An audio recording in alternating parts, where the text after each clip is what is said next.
Cuando uno habla de iglesias, hay personas que hablan del poder de Dios sobre la iglesia. Es que en esa iglesia se ve el poder de Dios, se ve el fluir del Espíritu Santo, Dios está con ellos.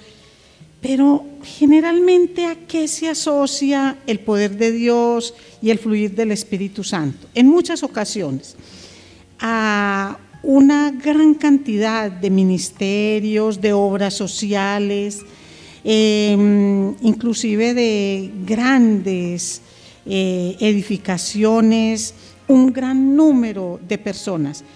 Y mucho cuidado, que no quiere decir que el poder de Dios, el fluir del Espíritu Santo, las manifestaciones portentosas de Dios no estén en medio de la abundancia de metros, de personas o de ministerios, sino que erróneamente la mayoría de la gente lo asocia a eso. Por ejemplo, en una congregación como la nuestra, que es pequeña, no es extraño que aún nosotros, los fieles, los que pertenecemos a ella, digamos, pero a ver, ¿qué es lo que pasa? Oramos, tenemos otras disciplinas espirituales, tenemos sana doctrina. Entonces, ¿qué es lo que pasa? Que no se ve el poder de Dios. ¿Qué es lo que pasa? Que no se ve esa evidencia del Señor. Entonces decimos, pero es que Dios es el que da el crecimiento, y decimos amén por eso. Pero entonces, ¿por qué si, digamos, tenemos el cumplimiento de todos estos requisitos, no se ve esa evidencia en crecimiento?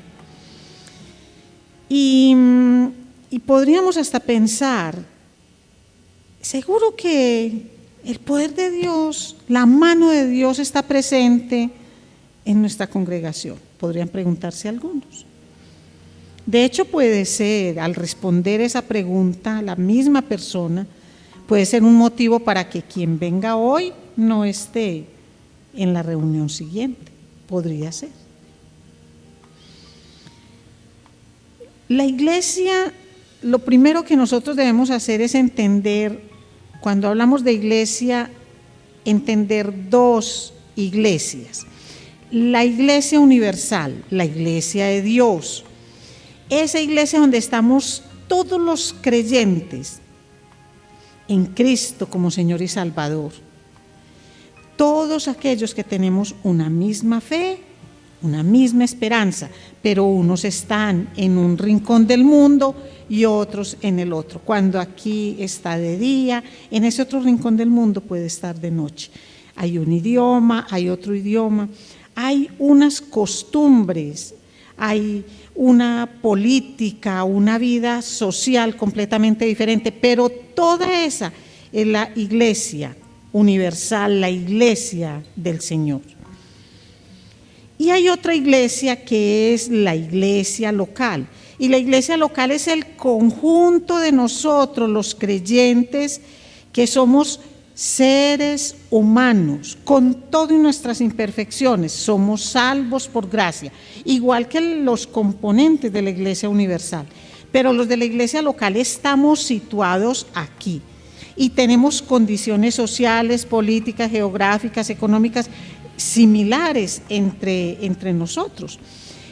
Todos nosotros somos ciudadanos de ese nuevo reino y nos reunimos con regularidad en el nombre poderoso de Cristo Jesús.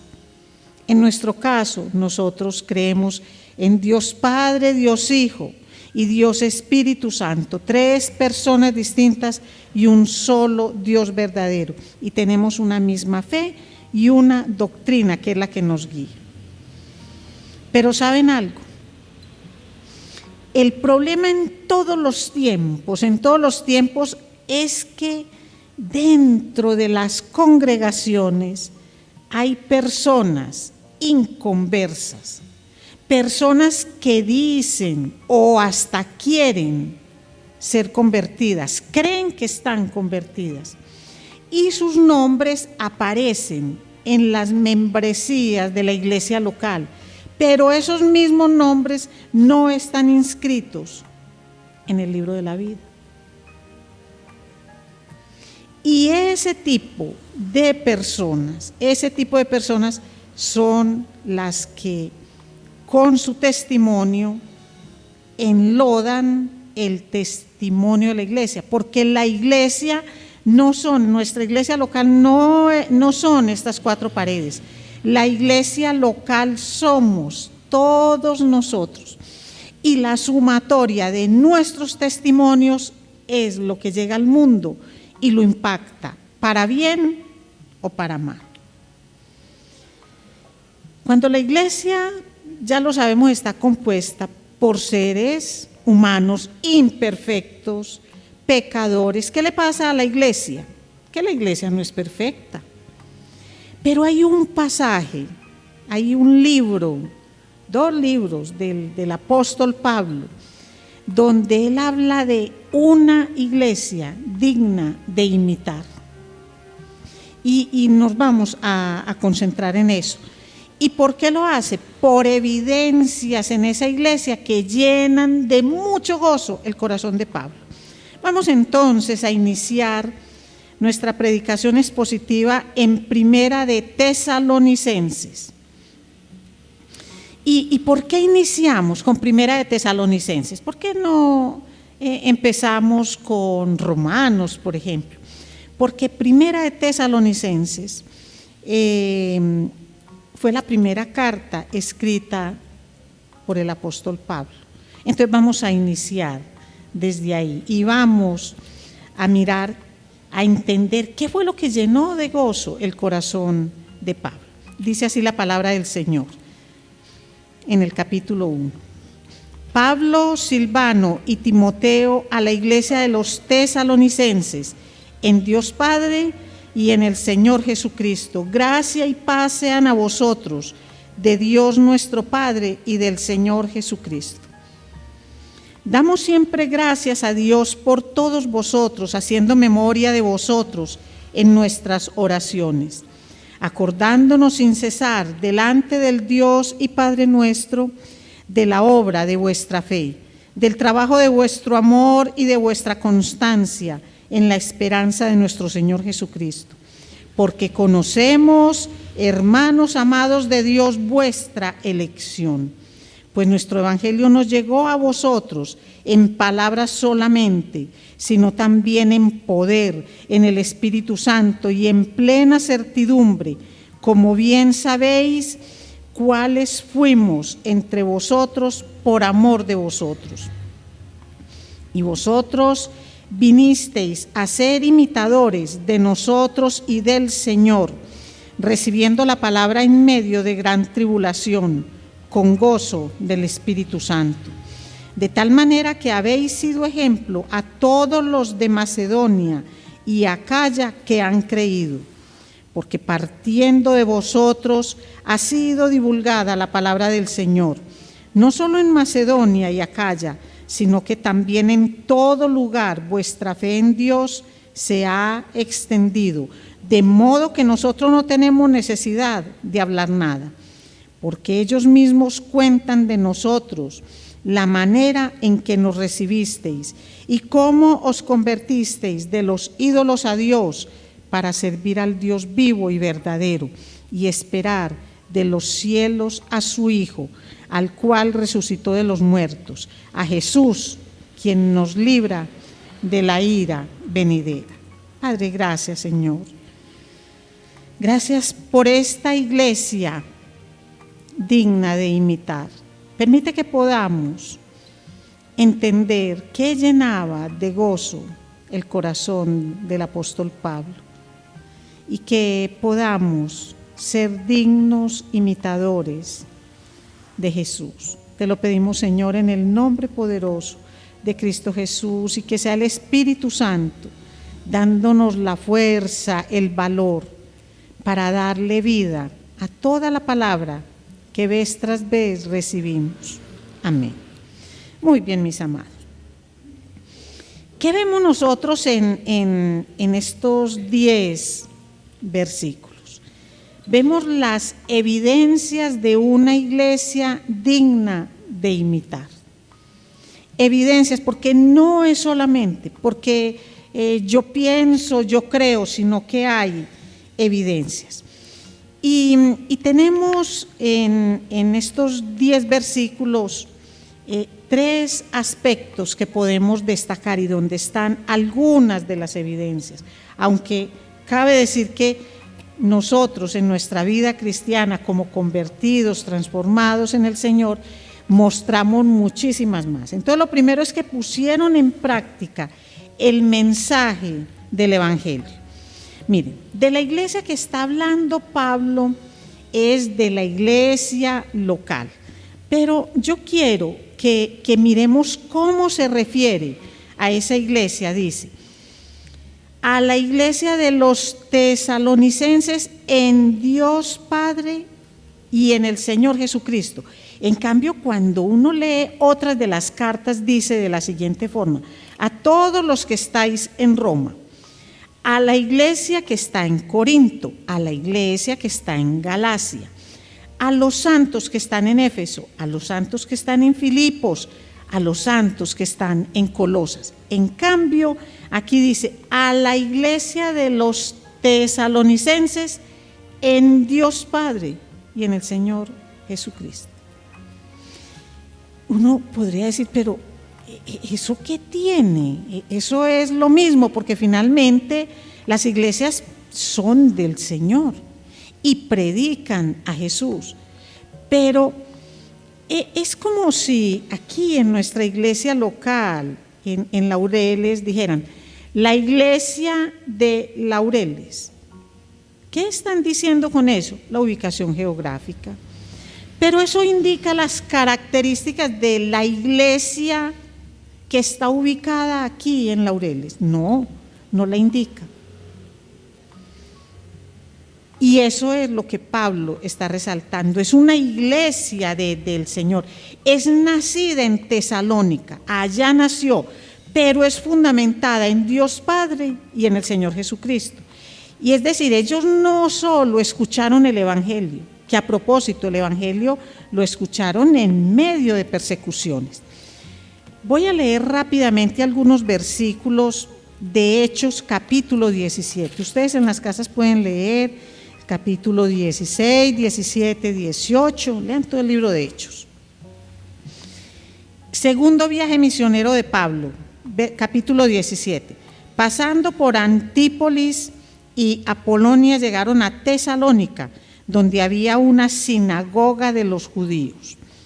Y Pablo, como acostumbraba, fue a ellos y por 3 días de reposo discutió con ellos, declarando y exponiendo por medio de las Escrituras que era necesario que el Cristo padeciese y resucitase de los muertos, y que Jesús, a quien yo os anuncio, decía él, es el Cristo. Y algunos de ellos creyeron y se juntaron con Pablo y con Silas, y de los griegos piadosos gran número, y mujeres nobles no pocas. Entonces los judíos que no creían, teniendo celos, tomaron consigo a algunos ociosos, hombres malos, y juntando una turba, alborotaron la ciudad y asaltando la casa de Jasón, procuraban sacarlos del pueblo. Jasón fue un hombre que les dio alojamiento, lo encarcelaron por ayudar a Pablo en medio de todo ese revuelo, lo tuvieron que sacar, él se fue hacia Berea, y estos judíos de Tesalónica que estaban inconformes con la predicación de Pablo, fueron hasta Berea. Es decir, lo siguieron. Si eso hacían con Pablo, calculen qué hicieron con las personas que creyeron en el Evangelio que Pablo predicaba. También deben haber sufrido grandes persecuciones, pero ellos le dieron vida a la palabra y ellos persistieron. ¿Cuánto tiempo predicó Pablo en Tesalónica? 3 días de reposo. 3 semanas. Eso fue lo que predicó y quedaron unas personas. Pero vamos a ver ¿Qué es lo que hacen esas personas luego que escuchan la palabra, que hacen que Pablo diga que son una iglesia digna de imitar y que es una iglesia de Dios y que es una iglesia del Señor Jesús? Y lo dice con gozo en el corazón y con gratitud. Por eso es que Pablo oraba por ellos. Es decir, Pablo, Silvano y Timoteo. Silvano es el mismo Silas que aparece en los evangelios. Mire lo que dice: acordándonos sin cesar delante del Dios y Padre nuestro de la obra de vuestra fe, del trabajo de vuestro amor y de vuestra constancia en la esperanza en nuestro Señor Jesucristo. 3 aspectos fundamentales por los cuales Pablo oraba. Mire que él no empezaba con grandes oraciones: ay, oro por la iglesia, que el Señor los bendiga. No. Parafraseando, nos acordamos sin cesar delante del Dios y Padre nuestro de la obra de ustedes, iglesia de Tesalónica, de la obra de vuestra fe, del trabajo de vuestro amor y de vuestra constancia en la esperanza de nuestro Señor Jesucristo. Miren, nosotros no tenemos, podría decir alguien, es que yo no tengo un ministerio como el de Pablo, como el de Silas, como el de Timoteo. Yo no tengo un ministerio como ese, ni un llamado misionero a llevar el mensaje por toda parte, podría alguien decir. Pero todos nosotros sí tenemos una obligación, y es de orar por la iglesia. Pero no solamente pidiendo bendición: Señor, bendice la iglesia de todo el mundo. No. Es sacar un tiempecito, y si somos 8, si somos 10, si somos 40, ¿por qué no nos unimos con Dios en oración y decimos cada uno de los nombres de nuestra congregación? ¿Por qué no oramos por cosas puntuales? Yo sé que todos ustedes oran por la iglesia puntualmente. ¿Por qué? ¿Por qué le dan gracias al Señor por esta iglesia? Ya que no estoy preguntando por qué le piden al Señor, porque a veces se le pide al Señor para que llene las sillas vacías, y no, el asunto no es de sillas. Si es de sillas vacías, guardamos la mitad de las sillas y ya quedan todas las sillas llenas. Entonces ese no es el asunto. El asunto es: ¿por qué le damos gracias a Dios por la iglesia? ¿Por qué le das gracias a Dios por tu iglesia local? ¿O acaso añoras el tamaño de otra iglesia local, los ministerios de otra iglesia local, la labor social de otra iglesia local? Recuerda la definición de iglesia. La iglesia eres tú, la iglesia soy yo. Y las personas allá afuera conocen la iglesia ubicada en Laureles por mi testimonio, más la sumatoria del testimonio de cada uno de nosotros. ¿De qué manera oramos por la iglesia? ¿No han visto que a veces cuando oramos pedimos por el mundo entero y por todos los problemas del mundo? Sabemos que Dios tiene un poder ilimitado, pero nosotros tenemos una acción de gracias limitada. Nosotros no damos gracias. Señor, te doy gracias por todo. No dio gracias por nada. ¿Qué es todo? Señor, te doy gracias. No. Puntualmente por cada cosa. Señor, te doy gracias por mi hermanito tal en su ministerio, o por la manera como me saluda. Lo bonito que puedan decir de cada persona, su fidelidad, su amor, esa manera como utiliza los dones que Dios le dio en favor de la misma iglesia. Es orar con acción de gracias por las personas que conforman la iglesia local y en su conjunto por lo que la iglesia local a cada uno de nosotros nos brinda. Entonces, esa es una evidencia de esa iglesia por la cual Pablo daba gracias al Señor y que se constituía en un modelo para imitar.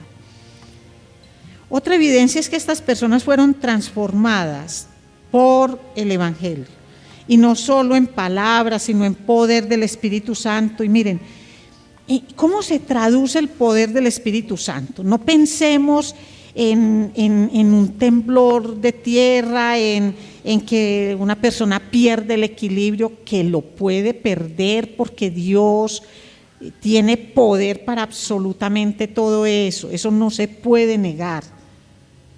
Pero, ¿qué más evidencia del poder del Espíritu Santo que una vida transformada? Que aquellos que te conocen, así toda la vida haya sido como muy santico, como muy correctica, vean que hay algo que solo Dios pudo generar en ti, una transformación evidente que solo Dios pudo hacer. Que eventualmente en un principio lo traduzcan como fanatismo, porque hablamos del Señor, porque hemos cambiado unas costumbres, pero finalmente las personas entenderán que algo sucedió ahí, que algo sucedió en la persona y que eso es inocultable. Que hay una plena convicción de aquellas cosas que se dicen y que son personas que imitan a aquel de quien hablan. ¿Y de quién hablamos nosotros? Aquí en este caso, en la palabra, los tesalonicenses imitaron a Pablo, a Silas, imitaron a Timoteo. Eran ejemplos a seguir, así no los tuvieran absolutamente todo el tiempo con ellos, pero el tiempo que lo tuvieron, les dieron cosas muy positivas a través de las cuales les llevaron el mensaje del Evangelio. Les mostraron que es que el Evangelio no es la presentación de una idea, de una persona, sino que es la comunicación del designio de Dios para la persona. Si nosotros lo hacemos de esa manera, nosotros no tenemos que preocuparnos tanto por preparar grandes conferencias, no tenemos que preocuparnos tanto por hacer unas campañas evangelísticas gigantescas donde la gente se siente impactada por la grandeza de lo que hacemos, sino que la gente se sienta transformada por el poder del Espíritu Santo que se genera cuando la palabra de Dios es escuchada, no cuando son escuchadas las ideas de los hombres. Miren, por eso, ¿qué es lo que Pablo les dice? Les dice que fueron escogidos en Dios. Él les dice que fue la elección. Nosotros conocemos, dice Pablo, nosotros conocemos vuestra elección. ¿Cómo así? No es la elección de ellos hacia Dios, sino cómo Dios los eligió a ellos. Y eso es algo, mis amados, que a nosotros nos debe quedar completamente claro. Aquí no estamos hablando que Dios tiene títeres, entonces que solamente elige a este y ese es el que se transforma. No, la palabra de Dios se presenta a la persona. Dios es quien busca a las personas, por eso nos manda a nosotros a que busquemos a todos. Él conoce, Él sabe quiénes han de ser salvos, pero la labor de nosotros es llevar la palabra a todo el mundo. Y eso es lo que Dios hace en cada persona. Él nos busca, Él nos elige, pero no anula en nosotros la capacidad de respuesta a la palabra.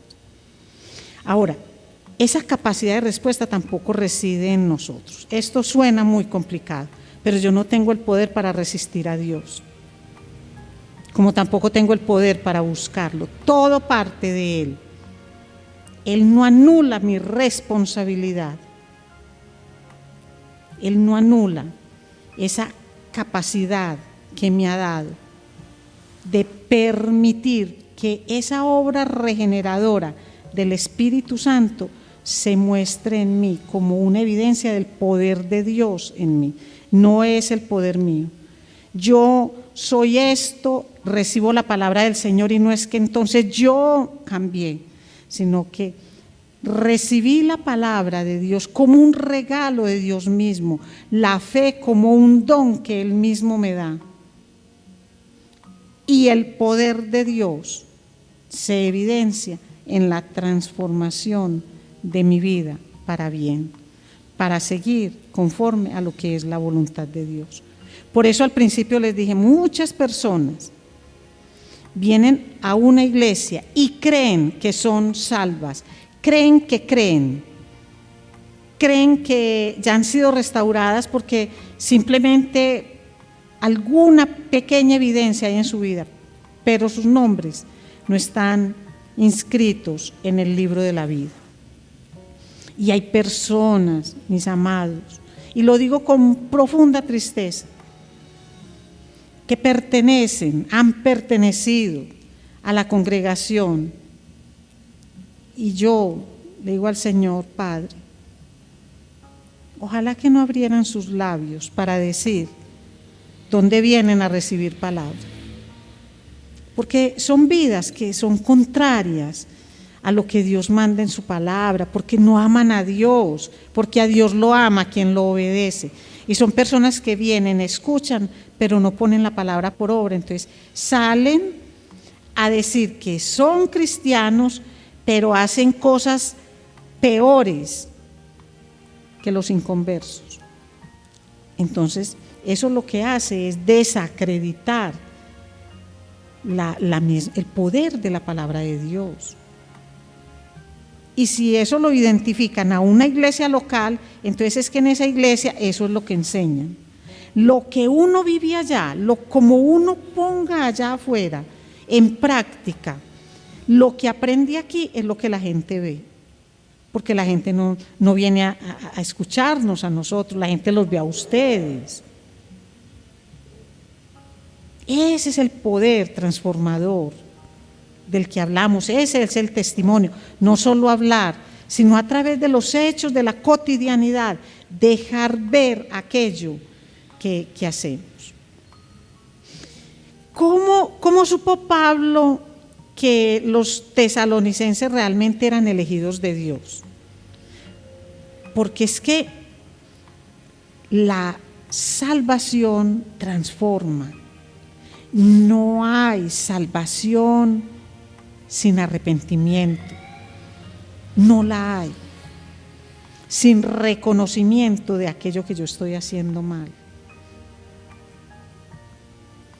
A nosotros nos llega la palabra y la palabra nos confronta. Recuerden que es como un espejo en el que nosotros nos miramos.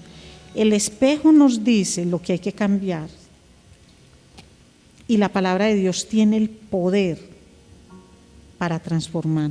Él tiene, no el poder que tiene un espejo. Cuando yo me miro en un espejo real, yo veo que está mal, pero yo misma tengo que corregir.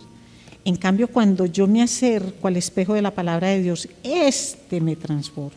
Es la palabra la que tiene el poder, me muestra. Pero si yo sigo ahí, si yo persevero, si yo tengo fe, si yo le doy gracias a Dios por lo que está haciendo en mi vida, esta palabra misma que me muestra lo que debo cambiar, me da el mismo poder para transformarnos. Miremos el versículo 3, ahí en Primera de Tesalonicenses.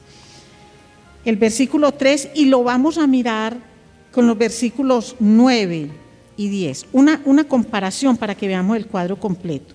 En el 3 dice: acordándonos sin cesar delante del Dios y Padre nuestro de la obra de vuestra fe.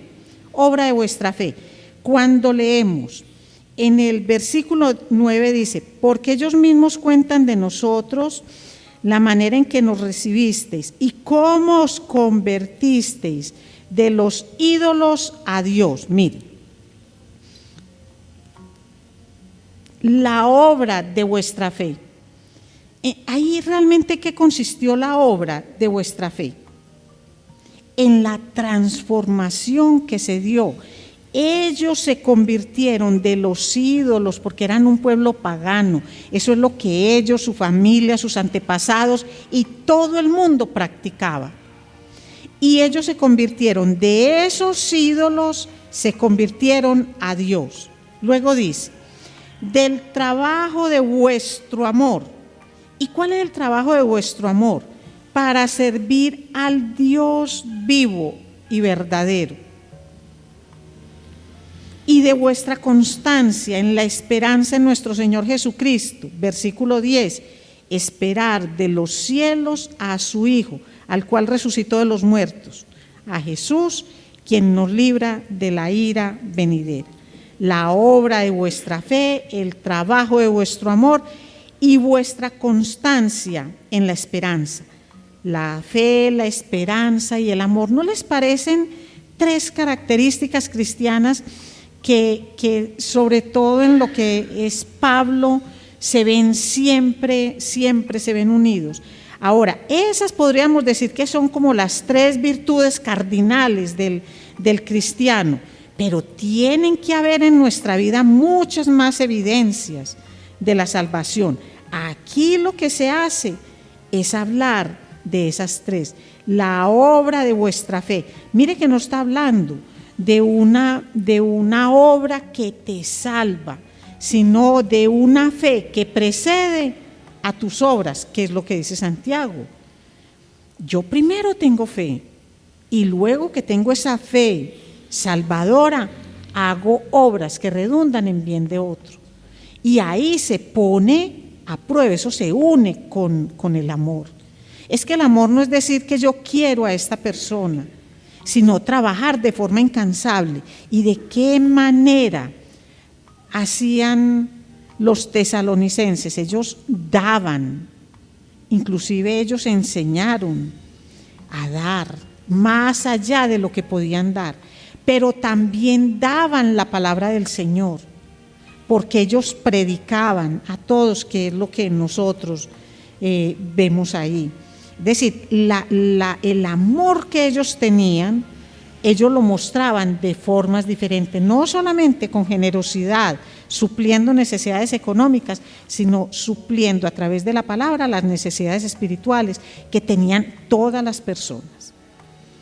Tesalónica era un pueblo con mucho comercio, pasaba mucha gente por ahí y ellos aprovechaban esa situación estratégica, esa ubicación estratégica para darle la palabra a todo el que llegara ahí. No solamente que ellos se desplazaran hasta los pueblos, sino que a todo el que pasaba le daban la palabra. Ellos daban evidencia de lo que era la esperanza en la venida de Cristo. Y cuando vamos avanzando más en estas cartas de Pablo a los tesalonicenses, vamos a ver qué es en lo que Pablo hace hincapié. La tercera evidencia es que ellos no solo predican, sino que practican el Evangelio. Ellos son transformados por el Evangelio. Y hablan con denuedo, sin cansarse. Hablan de lo que significa que ellos hayan pasado de los ídolos y hayan pasado a adorar a Dios. Ahora yo les pregunto, ¿de qué manera nosotros testificamos a las otras personas acerca del poder transformador del Señor en nuestra vida? A veces lo hacemos, pero de manera muy tímida, o hacemos combinaciones, porque es que le decimos a la gente, no, es que a mí el Señor me transformó, y quienes realmente comparten con nosotros, quienes nos conocen pueden decir, si esto es transformado, entonces ¿cómo era antes? Entonces, ¿en qué consiste la transformación? Si yo a esta persona le veo y empiezan, porque ustedes saben que las personas lo miran a uno y esa capacidad de juzgar y de calificar es impresionante. Ellos decían, nosotros pasamos de los ídolos. ¿De qué ídolos pasaron ellos? De ídolos de madera, de ídolos de piedra, y pasaron al Dios vivo, a eso pasaron. Entonces, una pregunta muy válida, yo me la he hecho y la hago a cada uno de ustedes es, ¿de qué ídolo pasaron ustedes? ¿Qué ídolo dejaron para adorar al Dios verdadero? Trabajo, hijos, nietos, estudios, propiedades, capacidad intelectual, amistades. ¿De verdad hemos dejado eso? ¿O simplemente conservamos esos ídolos, los tenemos ahí y lo combinamos un poquito con el Dios vivo? Le doy culto a mis ídolos no sé cuántas horas a la semana y vengo aquí a la casa de oración 2 horas a la semana y adoro al Dios vivo. ¿Ustedes creen que eso es una verdadera transformación? ¿Qué es lo que la gente ve allá? Los que estudian, trabajan, comparten su familia, ¿qué es lo que ven de ustedes? ¿Cuál es la evidencia de ser verdaderamente transformados por el Señor? ¿Cuál es esa evidencia? ¿Cuál es la evidencia de nosotros como la iglesia de Cristo ubicada en Laureles que sea digna de imitar? Mire que en ningún caso está hablando de cómo hacer las campañas, no está diciendo que sean muchas personas. Es más, cuando leemos en Hechos 17 dice que unos cuantos, pero también unos nobles griegos, pero también unas mujeres. Y dice no pocas mujeres. Seguramente que eran poquitos, entonces mire que no fue el gran número de personas, sino la unión de esas personas, muchas o pocas, que dieron una evidencia, que hicieron que los demás los quisieran imitar. Porque partiendo de vosotros ha sido divulgada la palabra del Señor, no solo en Macedonia y Acaya, sino también en todo lugar. Vuestra fe en Dios se ha extendido.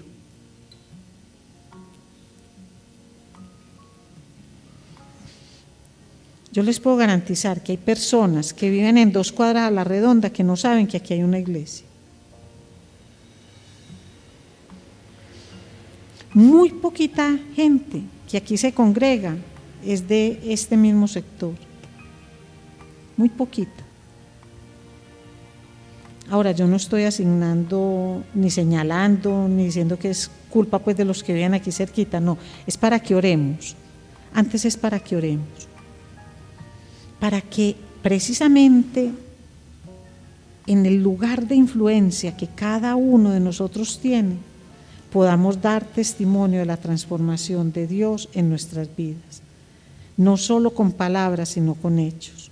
No solo dándole bibliazos a la gente, sino hablándoles de la Biblia, de lo que significa el Evangelio.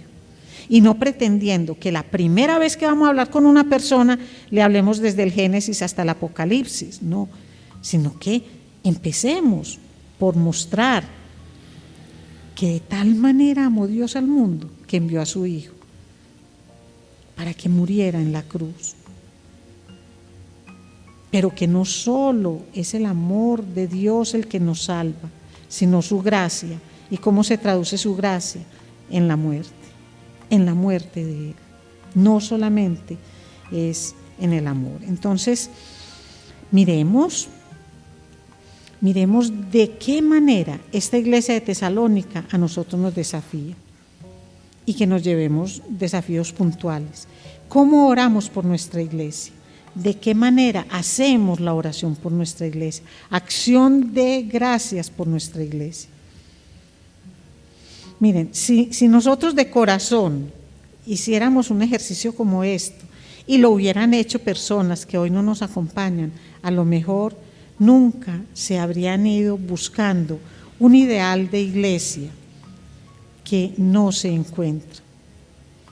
Porque todas las iglesias, absolutamente todas, estamos compuestas por personas imperfectas, sí, pecadores, arrepentidos, que todos los días, el anhelo de nosotros siempre es que todos los días hagamos un reconocimiento, y no solamente al final del día y no en todo el día, hacer un reconocimiento de aquellas cosas en que hemos fallado, que pidamos perdón y que enmendemos la obra. Si nosotros hacemos ese trabajo permanentemente, nuestra vida va a transformarse y eso va a ser inocultable ante todas las personas. Entonces tenemos un reto muy grande, que no oremos por lo que nos falta, no pongamos nuestros ojos y el tiempo con el Señor pidiéndole por lo que no tenemos. Démosle gracias por lo que esta iglesia nos ofrece. Démosle gracias por eso. Démosle gracias al Señor por los dones que a cada uno de nosotros nos ha dado y vamos a ponerlos al servicio de los demás, porque ese es el amor. Y he pensado mucho en este texto, he tenido mucho tiempo para hacerlo. Y saben algo, que le doy gracias infinitas al Señor por las personas que pertenecen a esta congregación. No hablo solo de aquellos que vienen ocasionalmente. Oro por ellos para que puedan un día encontrar al Señor de verdad y que el Señor los transforme. Pero doy gracias al Señor porque de verdad en ustedes está lo mismo, en los que pertenecen realmente a esta congregación, que se ve en ustedes la obra de su fe. La obra de su fe se ve.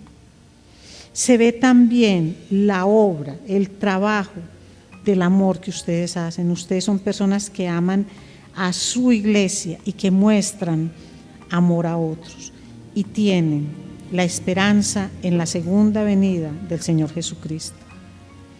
¿Qué nos falta? Creer que todos hacemos eso y ayudarnos los unos a los otros.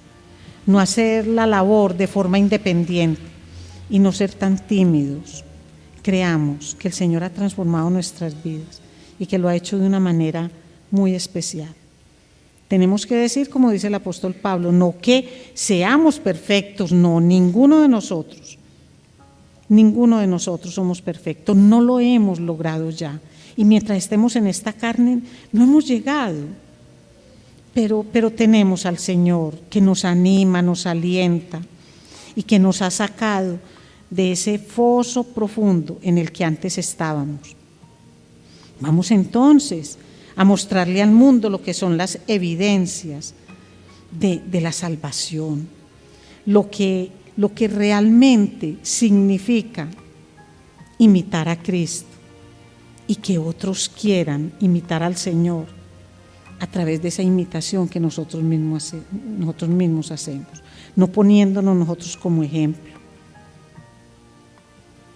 poniendo al Señor como el que lidera todo este proceso. Y hagámoslo siempre en el nombre del Padre, del Hijo, del Espíritu Santo.